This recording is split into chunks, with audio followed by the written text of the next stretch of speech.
Hi, Samantha. Welcome to the Soul Traveler podcast. It's so lovely to have you on today.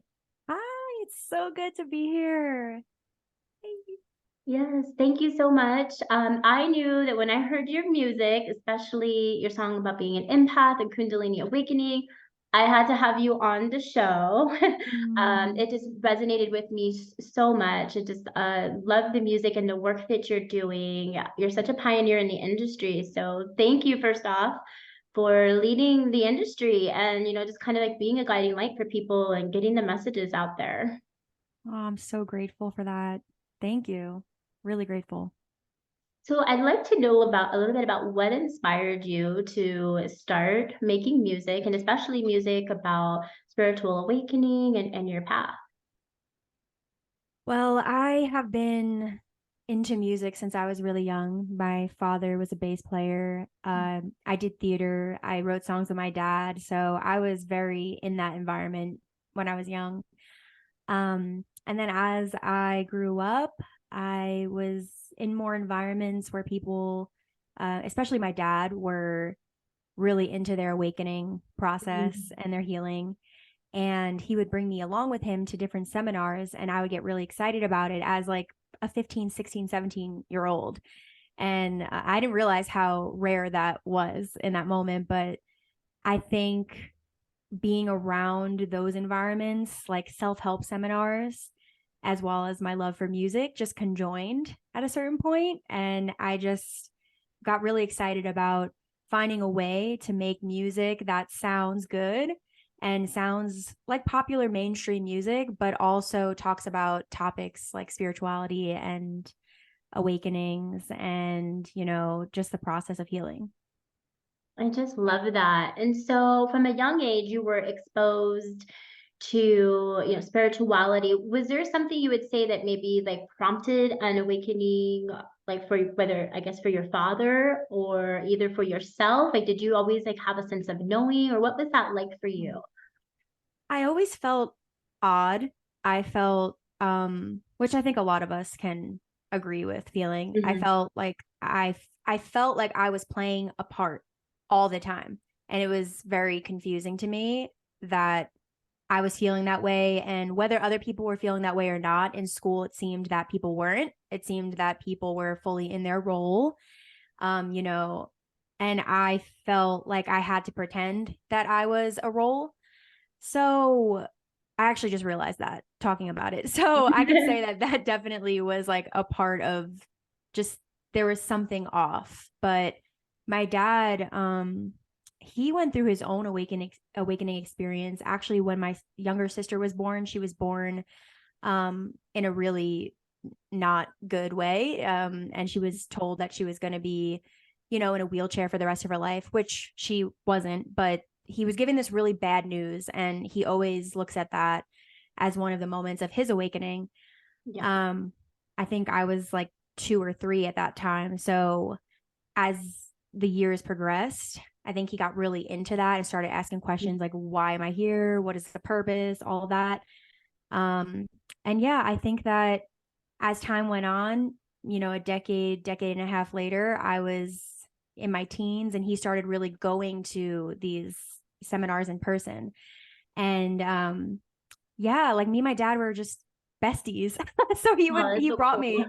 Yeah, and I remember people being like, "Whoa, like you have a teenager here." And he was like, "Yeah, like she likes this." And people would ask me like, how did your dad get you to come here? Or they would ask him like, oh, what did you have to do to coerce her to come to this? Because I'm trying to get my son or my daughter to Mhm. care about their healing and their awakening. And he was like, honestly, she just wanted to come. And I was like, I want to be here. So I didn't really realize in the moment Mhm. how rare that kind of was. And yeah, I we just started doing that, and I would go along with him. And yeah, I think that that was one of the beginnings of my journey. And it's hard to really um kind of look at what was the one moment that was an awakening experience for me.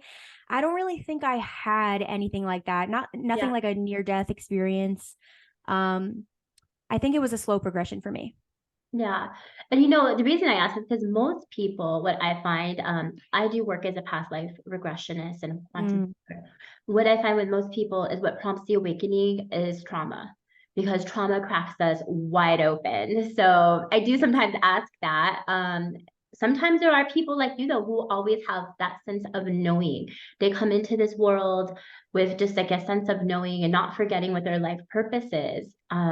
You know, Right. something else that you said was real interesting is that how you felt like it was a play. I've heard that time and time again when I regress people under deep, deep hypnosis, that they will say that exact phrase, life is just like a play. Mm, We all are playing a part. We all have a lesson to learn. And so it's really interesting that you say that, because it just kind of shows that we all have like this collective consciousness, whether we realize it or not. right. Clients will say the same thing under hypnosis and they don't know each other. And it's kind of the same thing that you're saying. So like collectively, we're all intertwined. Right. We're all When tapped you into the same Was source. there one specific, like maybe conference or convention that you went to with your father that kind of stood out for you more than others, or? I remember going to an Abraham Hicks Ooh. seminar when I was in my teens at some point, and Mhm. now a lot of the times these things did not actually um like I didn't embody what I was learning there. It was just kind of there and Mhm. definitely like resting in my field, and I would later understand, but I didn't have that life experience that these Yeah. other people had. So I just remember this woman coming up, and she was just going on a rant of how grateful she was and how she manifested this amazing reality. And I just remember thinking to myself, I don't understand how someone can be that happy or that in flow or that Mhm. grateful. And I think that that stood out to me because it was this moment of realizing that there are people who are so in alignment that it's real. They really do feel that way. They really do feel grateful. They really do feel like they're in the right moment at the right time. And it showed me that that was possible because I didn't feel that. I never felt that when I was younger. Yeah, and that, from my experience, is truly the key to living such a beautiful life. I like to say, masterpiece lifestyle is the feeling behind it. Like when we're trying to manifest or craft our reality, if the feeling isn't there, it's not going to come to fruition. So that's really important for anyone who's listening, and maybe manifestations aren't coming real, true. I would really focus on the feeling behind it and the belief that it's happening, like act as if. And Right. so, yeah, and Abraham really talks a lot about that. I just love her. How blessed are you to be able to go to one of her conventions?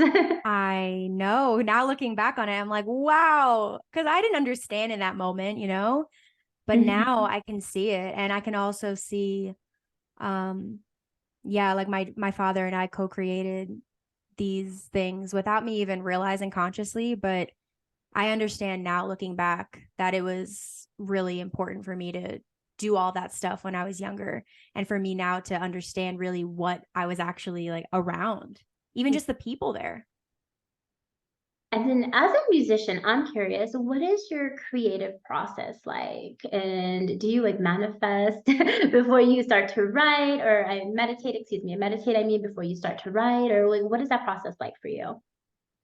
I don't do any meditative processes where I am calling it that, but I definitely can look at it and see that I put myself in meditative states without really realizing it. Like Mhm. driving is one of my favorite things to do while I'm listening to some music and getting into the groove of Mhm. writing something. Now, for me, driving is super meditative, and that I think that that was just something that my soul was drawn to and knew, okay, this is going to be one of the places that you write.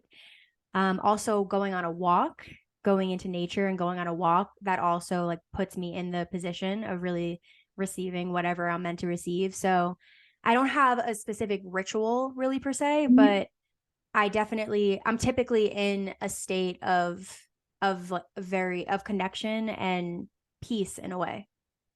Yeah, it's interesting that you mentioned the driving, because that's one thing that I tell my clients a lot is that And, I think like meditation and hypnosis is kind of like the sister to meditation. They're very similar, but when we're driving, we often slip into the theta state where we Yes. don't realize how we got from point A to point B. We're just kind of lost in thought, thinking about. So yes, it's very meditative, hypnotic. So it's interesting that you say that because I chat with my clients a lot about that when they question whether or not they can, be hypnotized. I'm like, well, we've all had that experience where maybe we passed an exit. Right. Because we were so deep in thought. Well, that's basically, the state of mind that we put people in when we go into the quantum hypnosis. Yes, exactly. How do you hope that your music is going to inspire others? Like, what is your vision like?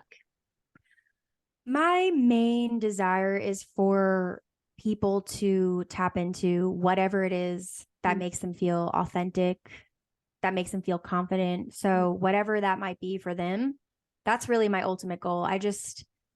I I hope to guide people to feel like they're enough, to feel like they're worthy, and to get through all the toxic sludge that is covering whatever they want to do or whoever they want to be, and whatever they feel stuck and feel like they can't be that, or they're not even aware that that's something that they want. I hope to like kind of be a light at the end of the tunnel in a way. um yeah, and it's just I'm grateful to even be, I always tell people, even to just be a small part of people's journey, because I mean that's what an honor, honestly. yeah. And you mentioned toxic sludge. That's so true. I There's don't even know why that came out, but that was pretty cool. Yeah, but it's true because and I've been noticing a lot lately. I think when people are more hyper aware, there's just so much that's out there, programming us and Yeah. subconsciously like we're hearing and listening to. So it's really refreshing to hear such positive energy, coming through. And so, again, thank you for that. And it is important, in the work that you're doing. And I definitely see you being a beautiful guiding light to people on their journey of awakening. Thank you. So beautiful. Yes. What do you think are some of the most challenging parts about being a spiritual music artist? Is it different, would you say, than like mainstream music? Because you are, kind of leading your way in this niche. Mhm. um I think there are definitely, I get some feedback. Of course there will always be negative criticism, but Mm, especially in terms of religion, um which I did not realize was going to happen, because I'm just like la di da di da. I'm making music that feels good, that I hope other people feel good when they hear. But then I would start to see, if a video did really well, I'd start to see like crazy comments about just, I mean, you could probably imagine, but yeah. a lot of religious Mm, stuff that I just didn't really expect, although I probably should have. So that's one of the things. I think also maybe just um me coming off like I'm happy all the time, or that I know things that others don't. I don't even know if that's a perception that people have. I'm sure it is, but that's definitely something that I never want anyone to think. yeah. And yeah, it's actually I've definitely taken a turn with a lot of my music too, because I've gone into some darker aspects where it's like, this is me showing that I go through the same exact things, because we all do, but this is how I'm getting out of it. Because obviously when you have like a positive manifestation affirmation song, um it's very light, it's very happy, it's very like, life is good, what are you talking about, we're all good here. Yeah. But Mhm. that's not what it is all the time. That's only a very small part of my life, and it's a very small part of the process of healing and awakening. Yeah, this human experience is crazy for all of us. I mean, there's so many Yes. ups and downs. It is a wild ride. I always tell my son, like, life is like the weather. Some days are gonna Yeah. be bright and sunny, and then it's gonna storm, and it's gonna have hurricanes, and it's gonna be bright and sunny again. Mm-hmm. And it's like that for everybody. And I do believe, though, that when we focus more on positivity, that that's what we attract. And so, Absolutely. yeah. But I wouldn't say that there's any perception. I don't. at least from my point of view, I don't have a Yeah, perception that that's you also do. me judging myself, of course. That's like you know, everything is like it's Yeah. like a reflection of how I would not like to be perceived and Mm, that I'm worried about being perceived. But for the most part, I think that I've gotten such incredible feedback and it's actually, you know, I've been amazed by it because the internet is a scary place and there's a lot of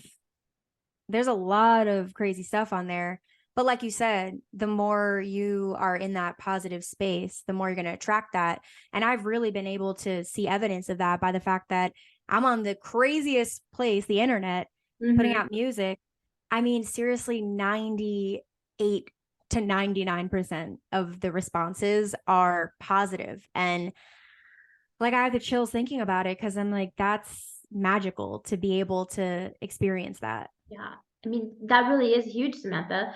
And everybody's always going to judge. And I hear that Right. a lot with my guests too, because I definitely interview people who do interesting work and who are spreading, messages about spirituality or channeling. And I hear that time and time again that there's a lot of crazy people on the internet making comments and passing judgment.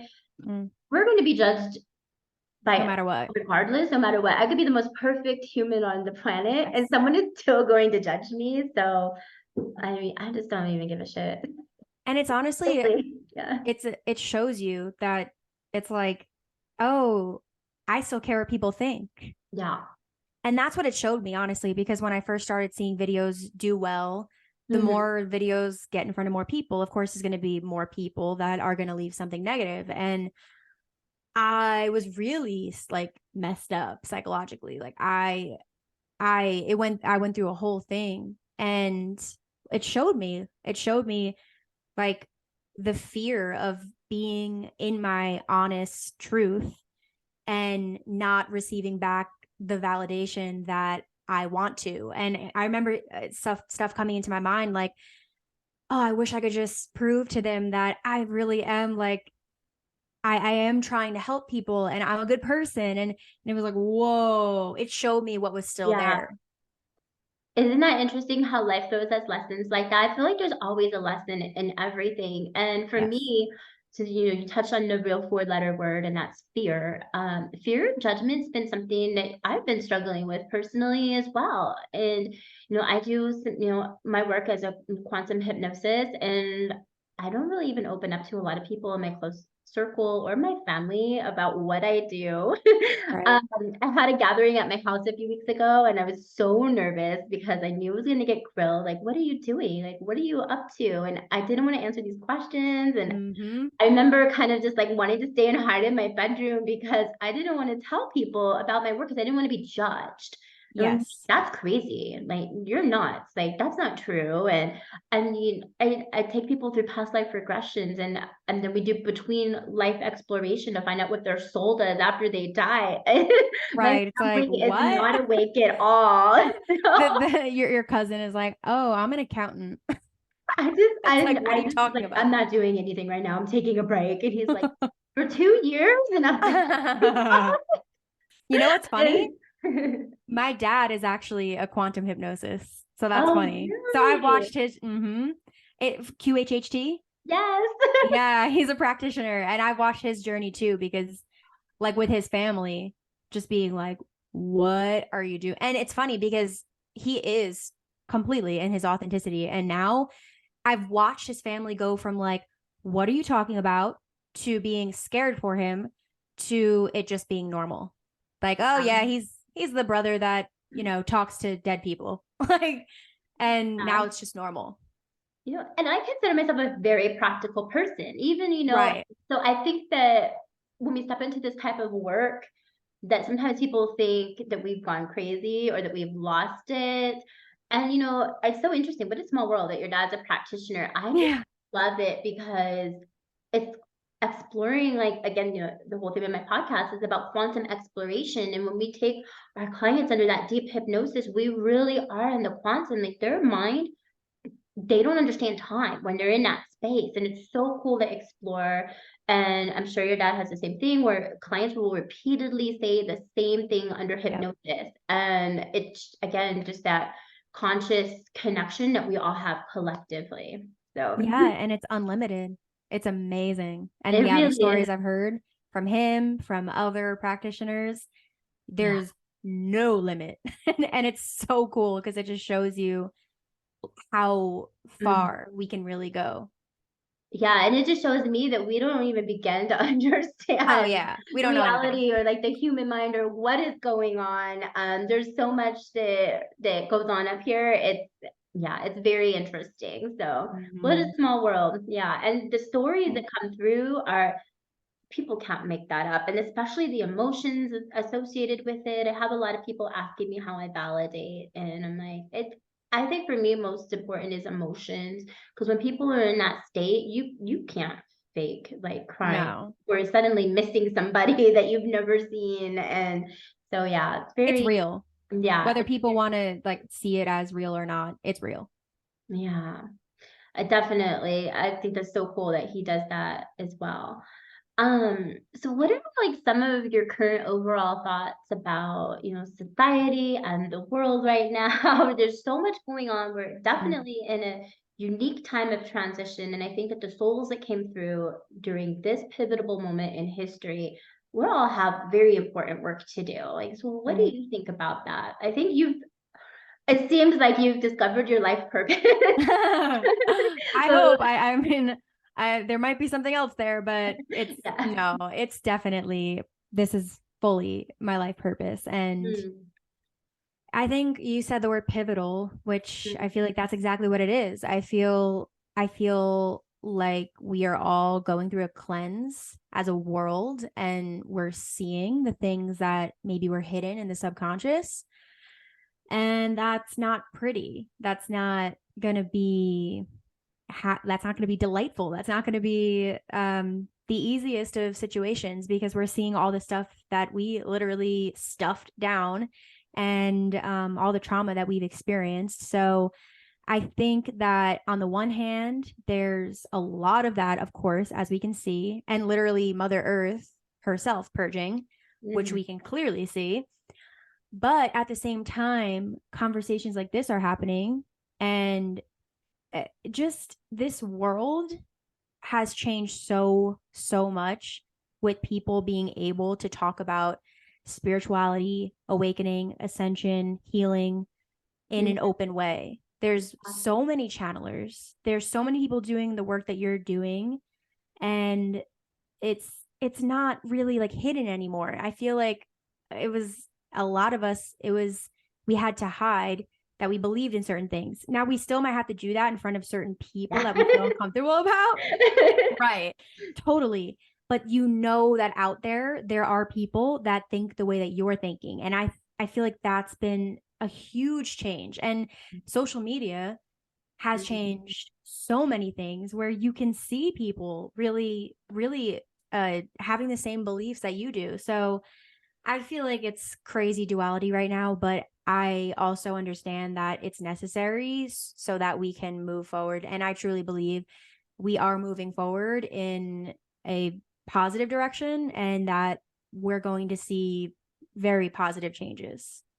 I would absolutely agree with that. One thing that we kind of touched on earlier and that you just mentioned again too was, going through trauma. And I feel like we just went through with COVID, like a global trauma. Yes. I mean, globally, wearing the masks and then the fear and all of that was very traumatic for society and everyone as a whole. And kind of touching back with what I mentioned earlier, I feel like trauma really cracks us open spiritually. So Yes. it makes sense that, with trauma cracking people open spiritually, and we went through this global trauma that more people are now waking up and we're stepping in to purpose and kind of like looking around us. Like before, I just felt I didn't have my purpose. I wasn't aligned, and I always knew it. I used to be a Right. senior executive at a bank. I mean, Wow. and when the pandemic started and I lost half my staff, but I still had like the work of like all these people, I couldn't do it anymore. And that's when I decided to step into my purpose. I knew that I had a different purpose. Right. So more and more people I think are looking around, and as we step into purpose, we're raising our vibration, and more people like you are coming into the light and the public eye to like help talk about this, and like people aren't alone. And I think that's the one thing about spiritual awakening is that we feel so alone sometimes because Mm-hmm. our close family, circle of friends that we used to resonate with, again, that judgment. It's you so know, confusing too. It's like, oh no. Like when you're in that transition and you're around maybe old friends living a different life that you've been in, it becomes unbearable, but you're also like, but I don't understand how to get out of this, or like I just think that there's a lot of confusion and, like you said, feeling lonely around it. yeah. And this world where we're connected through the internet has helped that so much. And yeah, I think that a lot of people are waking up right now, and I think that their experience of it is could maybe be a little bit easier because they know that there's other people out there, because you can literally go onto YouTube and find a meditation. Like there's so many different things now that we didn't have.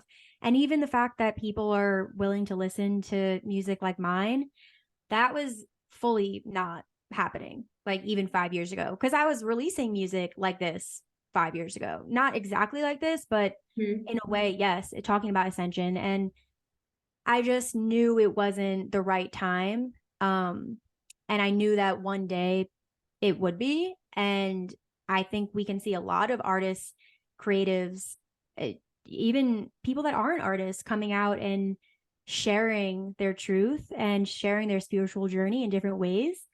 And yeah, like we don't have to feel as alone as we used to.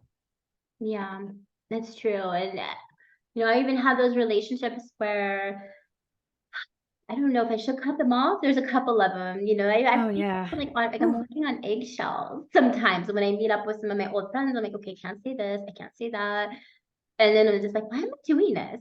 Right. And I think it's just like that attachment to the past, and also Mm, feeling bad about it. It's like, well, it if I don't talk to you anymore, it doesn't mean that I don't love you and care about you. yeah, It's just maybe I leave space open for you to meet a friend that is more similar to you, and that leaves space open for me to manifest something that is more in alignment with me. It doesn't have to be a bad thing, but yeah, obviously, like it's uncomfortable.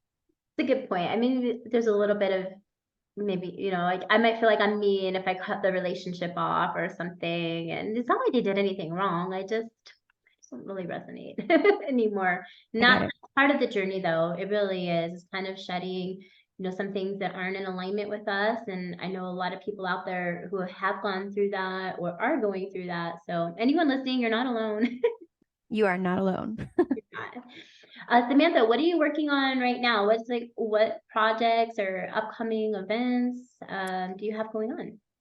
I am continuing to write and just really focused on releasing a lot of music that is in alignment with who I am currently. And I just trust that that will bring in the experiences that I'm meant to experience. I know that I, of course, want to go on tour. And I've been being asked by people about that. And I can feel that it's not perfectly the right time, but I know that it's coming. So that's exciting. It is And yeah, exciting. Yeah. because I want to connect with people in person 100%. I Mhm. really do. But I also need to make sure that it happens effortlessly and flows. And that's something I'm very excited about. But until then, I'm just continuing to release music often, probably every 3 weeks or month, something like that, release a new song and just have a whole bunch of stuff to be able to perform when I do go on tour. That's so exciting. Well, I'm definitely going to play your music on like my Instagram stories more because I was just looking this morning and there's so many of them. So thank Yeah. you for, sharing your music, and I'll be excited when you go on tour. You gotta keep me updated. I'm in Las Vegas, so definitely come to Vegas. There's so Oh, many light workers amazing. here, so many light workers here. You Yeah. wouldn't think so because we have, like, this bad rep of Sin City because of the Right. 4 Mile Street. But, outside of that, it's a beautiful community, so many awakened souls. A lot of people say that they're attracted to come here, which is Mm. ironic, but yeah. I love it. I love it. My friend actually was attracted to come there, and she is truly a light worker. So I believe it. Yes. Where can listeners go to find you online? I'm on every streaming platform: Spotify, Apple Music, YouTube, SoundCloud, and I'm sure I'm forgetting something, but you can listen on any streaming platform. And yeah, I, of course, have all my socials as well. They're all under I am Samantha Leah. And yeah, you can find me anywhere. Beautiful. I'll definitely be linking everything in the show notes. Go and check out her music. If you haven't listened to Samantha Leah, absolutely incredible, and tell all your friends about it too. I appreciate you so much. Definitely. Is there any final thoughts that you would like to leave listeners with? Yeah, just back to the conversation about being authentic. Mm, Uh, we talked a lot about how uncomfortable it can be to be around people that were in your life for a while, especially family members that just don't really understand what's going on with you. But I truly believe that when we step into our truth and our authenticity, we are just shining a light that helps people, whether they understand it in that moment or not. So it's a really trust the process type of thing. So I just I just hope that anyone who feels very uncomfortable about being who they are can slowly but surely step into that direction and realize that they are helping those people, whether they understand how that process works or not. Just be who you are, and you are helping people. yeah. And I think too, just us even talking about it and letting listeners know that they're not alone, I think that provides, a lot of comfort too. And to your point earlier is a lot of people are waking up now. So it's going to be more and more people, joining the light. Absolutely, that's going to be the norm. And then honestly, we won't even be really struggling with that experience of, oh my gosh, like I need to walk on around eggshells with that person, and I can't really talk about that stuff with that person. And yeah, I see that happening. More and more people are waking up, and it's becoming normal, honestly. Yeah. Well, thank you so much for coming on the show today. I absolutely loved chatting with you and hearing about your story. And again, just keep making that beautiful music. I can't wait to listen to all of your new songs that come out. Thank you so much. I loved this so much, and I really appreciate being here. Thank you. Bye for now.